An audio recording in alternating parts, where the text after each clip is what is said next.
maaf mengganggu waktunya. Ya. Hari ini saya mau melakukan sedikit wawancara sama Pak Edi tentang pengambilan keputusan selama Pak Edi menjadi kepala sekolah di SD Negeri 3 Bominatu Baru. Nah, karena saya selaku calon guru penggerak ada tugas untuk melakukan wawancara tentang pengambilan keputusan. Nah, pastinya kan selama ini kita di sekolah pasti ada kasus ya Pak, kasus di mana di sini ada kasus dilema etika yang mungkin kayak kelas 1. Nah, ada murid yang nggak bisa ditinggalkan oleh orang tuanya yang harus ditungguin, terus tapi itu mengganggu rekan-rekan yang lain, anak-anak yang lain, karena adanya wali murid di kelas itu mungkin juga guru juga kurang leluasa dalam melakukan pembelajaran. Nah, pertanyaan saya gini Pak, selama ini bagaimana Bapak dapat mengidentifikasi kasus-kasus yang merupakan dilema etika? Terima kasih untuk kasus yang ada di sekolah saya, terutama tentang kelas 1 yang memang merupakan siswa pemula.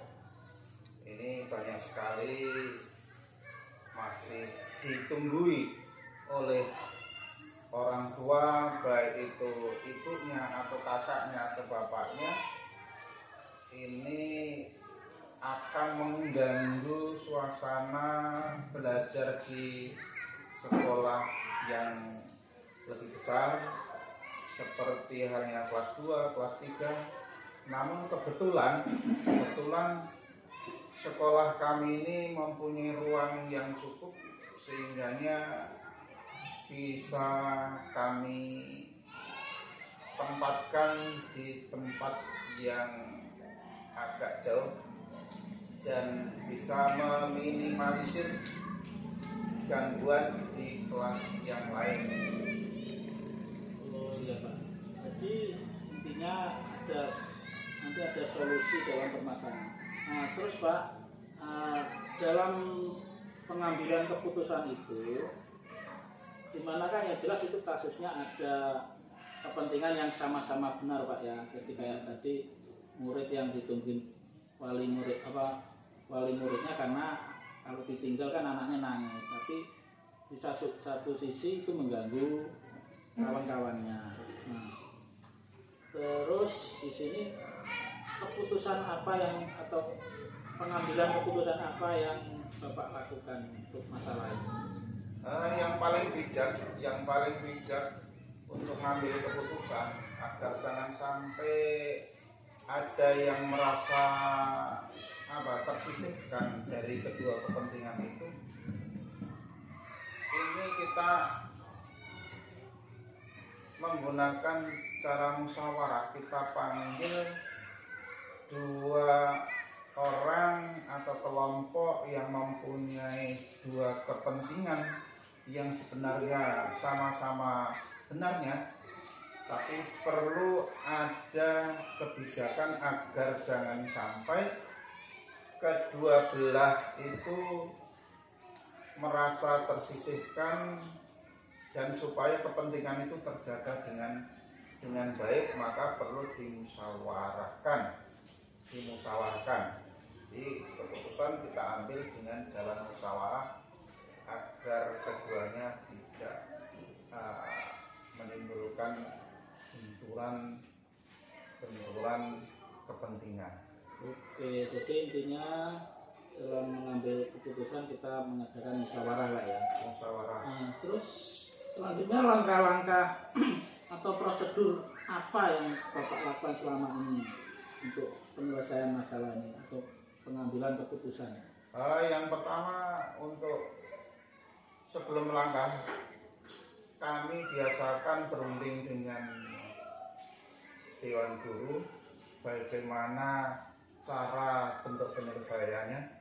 Kemudian kami undang keduanya untuk diajak bermusyawarah dengan Dewan Guru, sehingganya semua kepentingan itu bisa diakomodasi dan menghasilkan keputusan yang baik untuk kedepannya.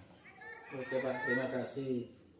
Selanjutnya Pak, ini kan tadi prosedurnya mengajak musyawarah dulu ya, dewan dulu, terus mungkin langsung ke wali murid ataupun yang ada permasalahan itu. Nah, kira-kira hal-hal apa yang menurut Bapak efektif dalam pengambilan keputusan ini? Tentu untuk pengambilan keputusan itu sebetulnya harus dengan bentuk musyawarah, tidak perlu menggunakan voting. Kalau menggunakan voting, tentu saja itu hal yang kurang bagus bagi kami. Mungkin bisa merugikan yang ya, karena tentu yang minoritas itu tidak akan terakomodasi. Mengakomodasi kelompok yang besar, kelompok yang kecil tidak akan terakomodasi. Intinya dalam pengambilan keputusan kan harus bijaksana, tidak merugikan pihak sebelah. Nah, selanjutnya Pak, tantangannya apa Pak dalam pengambilan keputusan ini? Tentu ada sebagian kecil yang merasa kecewa, namun karena sudah menggunakan prinsip mufakat, tentu mereka-mereka yang merasa merasa kurang terakomodasi permasalahan itu tentu harus bisa besar hati untuk bisa menerima keputusan hasil musyawarah.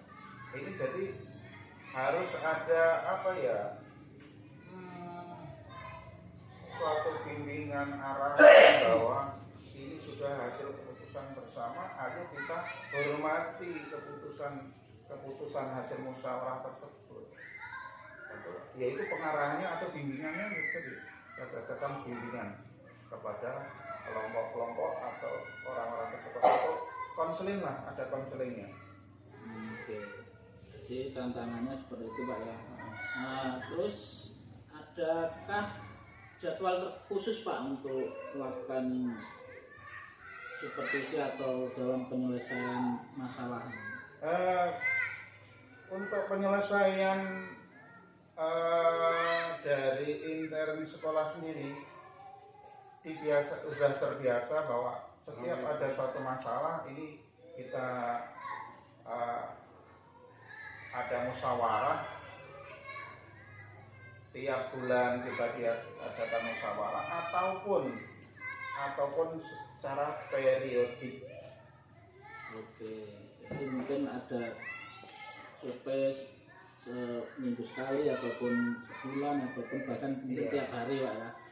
Oke, terus faktor yang mempermudah dalam pengambilan keputusan ini seperti apa? Yang bisa diceritakan? Faktor-faktor yang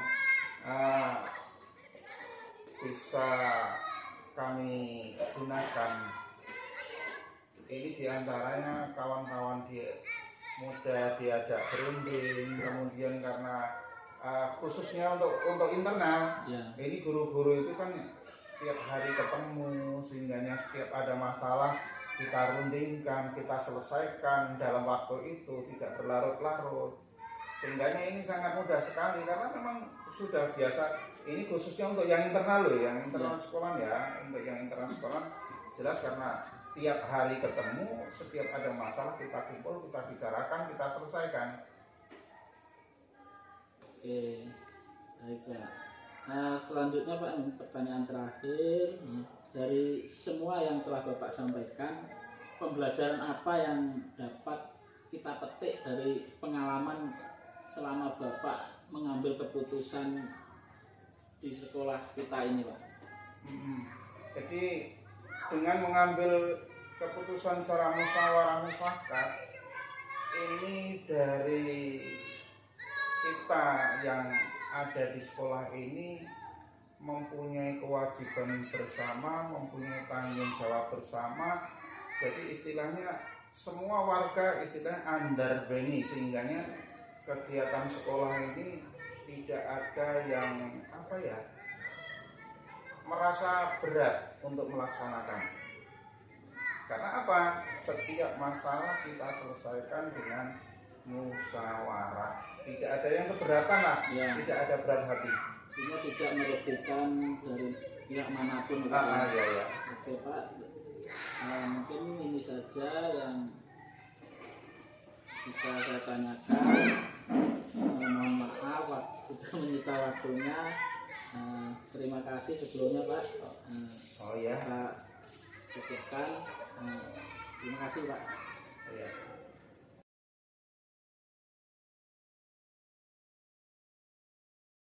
Assalamualaikum warahmatullahi wabarakatuh Pak Surat.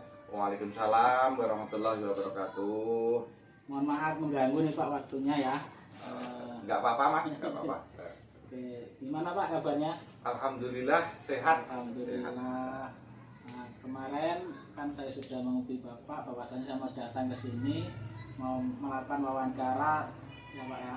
Oke, ya. Tentang pengambilan keputusan yang selama ini Bapak lakukan. Oke Pak, langsung saja di sini saya selaku calon guru penggerak angkatan 5 mendapat tugas untuk melakukan wawancara tentang pengambilan keputusan kepada kepala sekolah ya.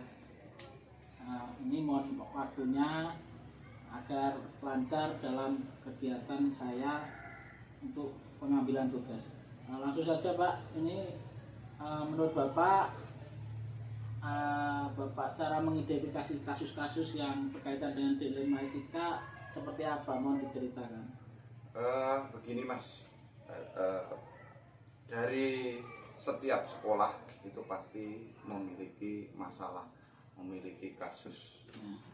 Maka dari kasus-kasus itu kami kumpulkan, kami identifikasi. Ada yang kasus misalnya gurunya rumahnya jauh, atau guru yang sering tidak berangkat, atau guru yang kurang di dalam memberikan pelajaran, atau yang guru yang belum mengadakan atau menggunakan model yang terbaru gitu, karena sesuai dengan tuntutan zaman sekarang. Mungkin ini masih sudah saya identifikasi secara baik. Baik Pak, terima kasih. Terus selanjutnya Pak, bagaimana Bapak menjalankan pengambilan keputusan ini? Di mana ada kepentingan yang sama-sama benar. Jadi contohnya Bapak ngomong ada guru yang rumahnya jauh, kan otomatis situ ada dilema etikanya Pak ya. Jadi bagaimana Bapak dalam menjalankan pengambilan keputusan ini?